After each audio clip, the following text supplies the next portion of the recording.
Welcome to my new blog. तर good morning public. सकाळ सकाळी तर आमच्या गल्लीत कोणीच दिसत नव्हतं राव. तर निघालो होतो आपल्या कामावर. कसा दिसतोय चष्मा वगैरे घालून.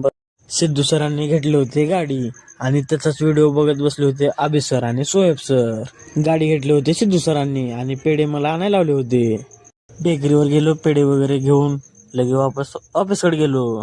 मग काय, ऑफिसकडे गेल्यावर लागलं ना आपल्याला एक काम. आपल्याला 4 व्हीलर घ्यायची होती आणि सोहेब सरला 5 नंबरला सोडायचं होतं. मग आता विषय असा झाला की दिमागाचं नव्हतं कंट्रोल आणि गाडीतलं संपलं होतं पेट्रोल. मग काय, आपण पण कुठं कमी होतो का? घेतलो की पहिल्याच पंपावर गाडी. मग काय, इथे घेतलो की पेट्रोल भरून एकदाच. पेट्रोल भरून निघालो आपण ऑफिसवर आल्यावर बघतोय तर काय, बाबा बाबा बाबा सरने असलं काहीतरी बनले होते कागदाची डिझाईन. तर पब्लिक आजच्यासाठी एवढंच. आपण भेटू आता पुढल्या ब्लॉग मध्ये. तर बाय बाय.